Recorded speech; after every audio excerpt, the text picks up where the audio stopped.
വരൂ. എടുക്കാനല്ലേ എവിടെ ഇടാനാ? ഇരിക്കൂ. സത്യനെ കുറിച്ച് തരകൻ സാർ എന്നോടെല്ലാം പറഞ്ഞു. ഡിപ്പാർട്ട്മെന്റിനുള്ളിൽ തന്നെ സത്യനെ കരിവാരി തേക്കാനും തരം താഴ്ത്താനുമായി ഒരു ലോബി പ്രവർത്തിക്കുന്നുണ്ടെന്ന്. അമ്മ വീട്ടിലൊരു അതിഥി വന്നിട്ട് നോക്കിയേക്കാ, നല്ലൊരു ചായ ഇട്ടിട്ട് വന്നേ. ഞാനത് മറന്നു. ചന്ദ്രൻ എന്റെ കസ്റ്റഡിയിലുണ്ട്. പക്ഷെ മാഡം വിചാരിച്ചതുപോലെ CBI തോൽപ്പിക്കാൻ വേണ്ടി അവനെ ഒളിപ്പിച്ചതല്ല ഞാൻ. കിരൺ കൊല്ലാനയച്ച ഗുണ്ടകളിൽ നിന്ന് രക്ഷിച്ചതാ ഞാൻ അയാളെ. പക്ഷെ അയാൾക്ക് അത് ഇപ്പോഴും വിശ്വാസമില്ല. കിരൺ കാണപ്പെട്ട ദൈവം അയാൾക്ക് ഇപ്പോഴും.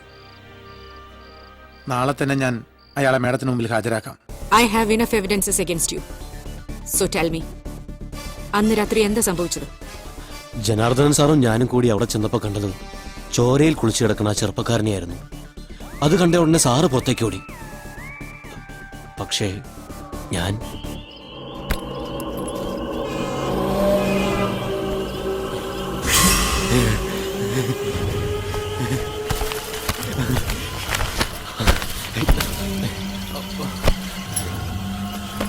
കൊല്ലണമെന്ന് ഉദ്ദേശിച്ച് ചെയ്തതല്ല ഞാൻ. പക്ഷെ സംഭവിച്ചു പോയി. ഇതൊക്കെ ഞാൻ നേരത്തെ സത്യൻ സാറിനോട് പറഞ്ഞതാ. എന്നിട്ട് എന്നെ പിടിച്ചു വെച്ചിരിക്കുകയായിരുന്നു sir. So, the curtain falls over the mystery. Sarath, നാളെ തന്നെ പത്രസമ്മേളനം നടത്താനുള്ള ഏർപ്പാട് ചെയ്യണം. സാർ, ചന്ദ്രൻ കുറ്റം സംബന്ധിച്ചെങ്കിലും യഥാർത്ഥ പ്രതി അയാളല്ല. 24 മണിക്കൂർ കൂടി സമയം തന്നാൽ സത്യം തെളിയിക്കാൻ പറ്റും സാർ. നിന്റെ അന്വേഷണത്തിൽ തൃപ്തിയില്ലാതെ CBIക്ക് വിട്ട കേസായത്.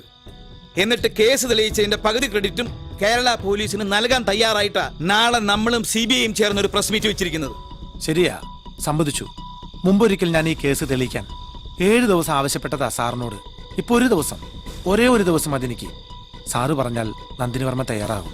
ഇല്ല, ഞാൻ പറയില്ല. CBIയുടെ അധികാരപരിധിയിൽ കടക്കാനാണ് നിന്റെ ശ്രമമെങ്കിൽ ഞാൻ അതിന് കൂട്ടുനിൽക്കില്ല. ഈ അധികാരപരിധിയും കൈകടത്തിലും പറഞ്ഞുകൊണ്ടിരിക്കാൻ തുടങ്ങിയിട്ട് കാലം കുറയായി. കീഴുദ്യോഗസ്ഥൻ ഒരു അഭിപ്രായം പറഞ്ഞാൽ അത് പിന്നെ മേലുദ്യോഗസ്ഥന്റെ അധികാരപരിധിയിൽ കൈകടത്തലായി. പിന്നെ അവൻ എങ്ങനെ ഒതുക്കാന്ന ഗവേഷണം. പണി അറിയാവുന്നവനും ബുദ്ധിയുള്ളവനൊക്കെ കറുത്ത പൂച്ച വെളുത്ത പൂച്ച എന്ന് പറഞ്ഞ് മൂന്നാറിൽ ഹൈവേ പോലീസിലിട്ടൊക്കെ തട്ടി കളിക്കൊണ്ടൊക്കെ തന്നെയാ ഈ കേരള പോലീസ് നന്നാവാത്തത്. നീ എന്തൊക്കെ പറഞ്ഞാലും ശരി, പ്രസ് കോൺഫറൻസ് നടക്കുന്ന പരിസരത്ത് പോലും നിന്നെ കണ്ടുപോകരുത്. അഥവാ കണ്ടാൽ നിന്നെ ഡിസ്മിസ് ചെയ്യുന്നത് ഈ ഞാനായിരിക്കും. സാറ് പറഞ്ഞിട്ടുള്ളതൊക്കെ അനുസരിച്ചിട്ടുള്ളവനാണ് ഞാൻ. പക്ഷേ ഈ കാര്യത്തിൽ എനിക്ക് സാറിന് ധിക്കരിക്കേണ്ടി വരും. പ്രസ് കോൺഫറൻസിന് ഇനി 12 മണിക്കൂർ. കുറ്റവാളി ശിക്ഷിക്കപ്പെടണമെന്ന് ദൈവത്തിന്റെ കോടതിയിൽ വിധിയുണ്ടെങ്കിൽ, അഥവാ എനിക്കതിന് കഴിഞ്ഞില്ലെങ്കിൽ സാറ് നേരത്തെ പറഞ്ഞ ഡിസ്മിസിലൊന്നും വേണ്ട. സർക്കിൾ ഇൻസ്പെക്ടർ സത്യനാഥൻ പിന്നെ കേരള പോലീസിലുണ്ടാവില്ല. Good night sir.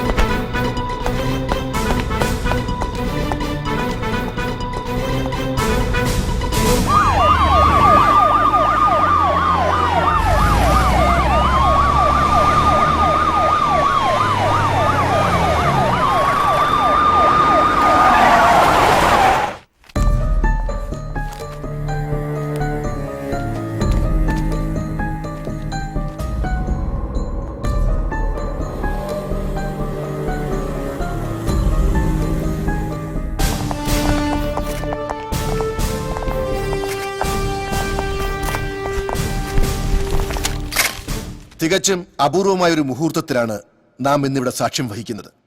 ഏറെ സെൻസേഷൻ ഉണ്ടാക്കിയ വിമൽ റോയ് വധക്കേസ് അതിന്റെ പരിസമാപ്തിയിൽ എത്തുന്നു എന്നത് മാത്രമല്ല അതിന്റെ കാരണം. കേരള പോലീസും CBIയും പരസ്പരം കൈകോർത്ത് പിടിച്ചിട്ടാണ് ഈ നേട്ടം കരസ്ഥമാക്കിയത് എന്നതാണ്. കൂടുതൽ വിവരങ്ങൾ CBI ഓഫീസർ നന്ദിനി വർമ്മ തന്നെ പറയട്ടെ. Thank you sir. പ്രതികളിൽ ഒരാളായ സഞ്ജനയെ കേരള പോലീസ് നേരത്തെ തന്നെ കണ്ടെത്തിയിരുന്നു. കേരള പോലീസിന്റെ നിഗമനങ്ങളെ പിന്തുടർന്നു തന്നെയാണ് ഞാൻ യഥാർത്ഥ പ്രതിയെ കണ്ടെത്തിയത്. തുടക്കത്തിൽ ഈ കേസ് അന്വേഷിച്ച സത്യനാഥനെയും ഞാനിവിടെ പ്രതീക്ഷിച്ചെങ്കിലും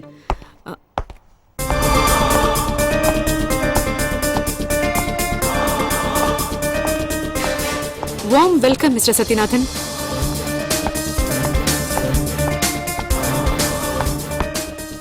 മാഡം, ഈ പ്രസ് മീറ്റിംഗ് ഒന്ന് നിർത്തിവെക്കണം. നിർത്തിവെക്കാനോ? എന്തിന്? ഈ കേസ് സംബന്ധമായ ചില കാര്യങ്ങൾ എനിക്ക് മാഡത്തോട് സംസാരിക്കാനുണ്ട്.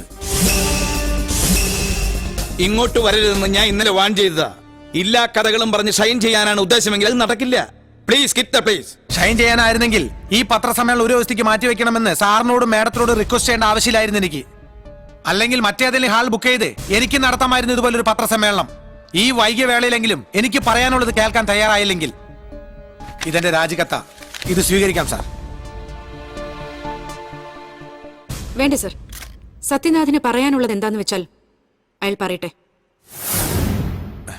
മാഡം, ഈ പ്രസ് മീറ്റ് നോ പ്രോബ്ലം. എന്തായാലും നിങ്ങൾക്ക് പറയാനുള്ളതും ഈ കേസ് സംബന്ധിച്ച കാര്യമാണല്ലോ. മീഡിയയും അറിയട്ടെ അത്. ഇനി യാതൊരു കഴമ്പുമില്ലാത്ത കാര്യങ്ങളാണ് നിങ്ങൾ പറയുന്നതെങ്കിൽ ലോകം മുഴുവൻ ലൈവായി കാണട്ടെ. നിങ്ങൾ കേരള പോലീസിന്റെ കഴിവുകേട്. Thank you madam. പൂർവ്വകാമുകനെ സഞ്ജന കുത്തിവീഴ്ത്തിയത് ഭാരത സ്ത്രീയുടെ ഭാവശുദ്ധി സംരക്ഷിക്കാനൊന്നും ആയിരുന്നില്ല. വെള്ളിത്തിരയ്ക്ക് പിന്നിലെ ഗ്ലാമറും പ്രശസ്തിയും നിലനിർത്താനായിരുന്നു. ശരിയല്ലേ?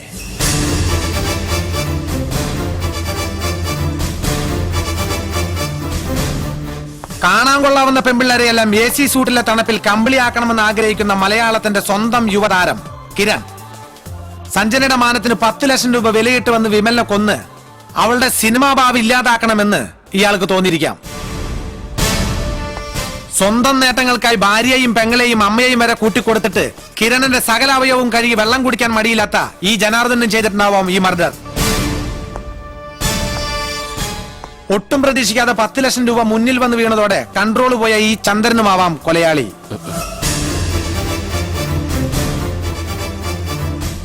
മാഡത്തിന്റെ കണ്ടെത്തലുകളും തെറ്റില്ല, എല്ലാം ശരി തന്നെ.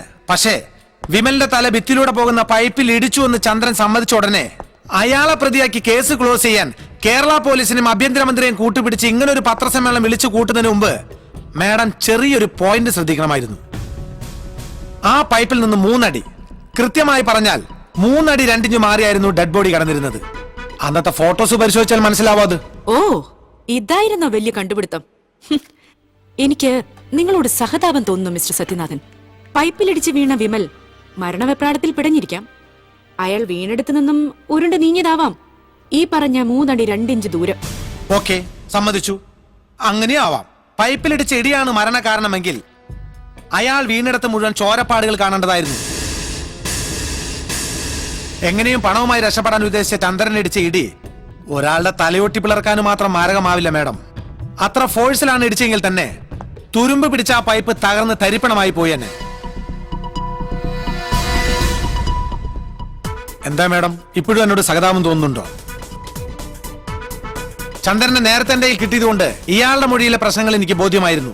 പക്ഷേ ഈ ചന്ദ്രനിലേക്ക് എത്താൻ CBI-ക്കാർ ലളിതയും കിരണും വഴി ചുറ്റിത്തിരിയുമ്പോൾ മറ്റൊരു കൊലയാളിയുടെ സാന്നിധ്യം ഈ കേസിലുണ്ടെന്ന് തോന്നിയ ഞാൻ വിമൽ റോയ് എന്ന ക്രിമിനലിന്റെ ഗിരണ്ട ഭൂതകാലത്തിലൂടെ ഒന്ന് സഞ്ചരിക്കുകയായിരുന്നു. പളനിയിലേക്ക് ഇന്ന് എല്ലാവരെയും തെറ്റിദ്ധരിപ്പിച്ച് ഗോവയ്ക്ക് നടത്തിയ യാത്രയിലാണ് ഞാൻ വേറൊരു കഥ അറിയുന്നത്. ഒരു 15 വയസ്സുകാരി പെൺകുട്ടിയുടെ കഥ. ചെറുപ്പത്തിലെ അമ്മ നഷ്ടപ്പെട്ട അവൾക്ക് എല്ലാം അച്ഛനായിരുന്നു. സഞ്ജനയുടെ അനുഭവം വിമലിൽ നിന്നും അവൾക്കുമുണ്ടായി. 10ാം ക്ലാസ്സിൽ പഠിക്കുന്ന ഒരു വിദ്യാർത്ഥിനിക്ക് താങ്ങാൻ പറ്റാത്തതായിരുന്നു അത്.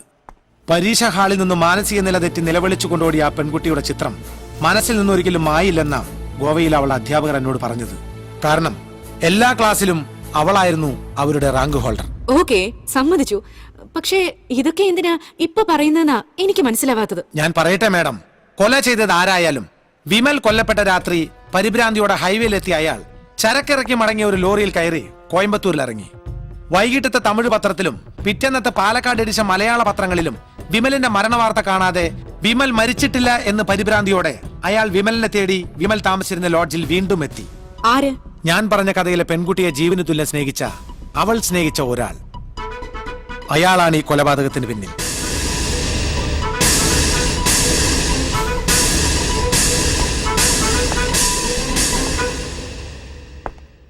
സഞ്ജനയ്ക്ക് അറിയാം അവളെ.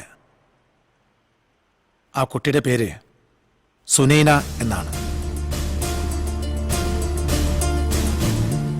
സഞ്ജനയുടെ അച്ഛനും അമ്മയും ആ മോൾ ഒരുപാട് സ്നേഹിച്ചിരുന്നല്ലേ? പറ ഉസ്മാനെ, നിങ്ങളും സ്നേഹിച്ചിരുന്നില്ലേ സുനൈനെ? പഠിപ്പിച്ച് വലിയ ഡോക്ടറാക്കണമെന്ന് കരുതി വളർത്തിയ നിങ്ങളുടെ സ്വന്തം മകളെ നിഷേധിക്കാൻ ശ്രമിക്കണ്ട. കിരണിന്റെ നേർക്ക് കേസ് തിരിച്ചിടാൻ വേണ്ടി നിങ്ങൾ നന്ദിനി വർമ്മയെ കാണാൻ പോയ രാത്രി മുതൽ എന്റെ ഒരു കണ്ണ് ഉസ്മാന്റെ പിന്നിൽ തന്നെ ഉണ്ടായിരുന്നു. ഉസ്മാനെ, അയാളെ അറിയുമോ നോക്കിയാൻ?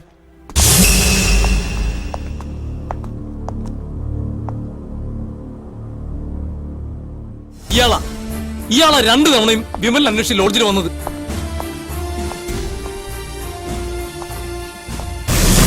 അയാളുടെ ലോറിയിൽ കയറിയാണ് കൃത്യം നടന്ന രാത്രി ഉസ്മാൻ കോയമ്പത്തൂർക്ക് പോയത്. കോയമ്പത്തൂർക്കോ? ഞാനെന്തിനു കോയമ്പത്തൂർക്ക് പോകണം? അതാണ് ആ ചോദ്യമാണ് ആദ്യം എന്നെ ഒന്ന് കുഴപ്പിച്ചത്. പക്ഷേ രാജിക്കത്തും പോക്കറ്റിലിട്ട് ഇന്നലെ രാത്രി തൃശൂർ കോയമ്പത്തൂർ റൂട്ടിലിട്ട് ഒരു പിടി പിടിച്ചപ്പോ ആ ചോദ്യത്തിനും ഉത്തരം കിട്ടി. സുനൈനൊപ്പം ഉള്ളത് കോയമ്പത്തൂരാ.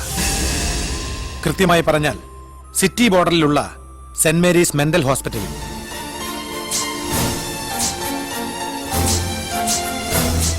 വിമലിനെ വകവരുത്തിയ ശേഷം കോയമ്പത്തൂരിലെ ഹോസ്പിറ്റലിലെത്തിയ നിങ്ങൾ മകളോടുള്ള കടമ നിർവഹിച്ച സംതൃപ്തിയോടെ അവിടെ മധുരം വിതരണം ചെയ്തു. ഒരു പകൽ മുഴുവൻ മകളോടൊപ്പം ചെലവഴിച്ചു. അതിനും തെളിവുണ്ട് ഉസ്മാനിക്ക. ദാ നോക്ക്.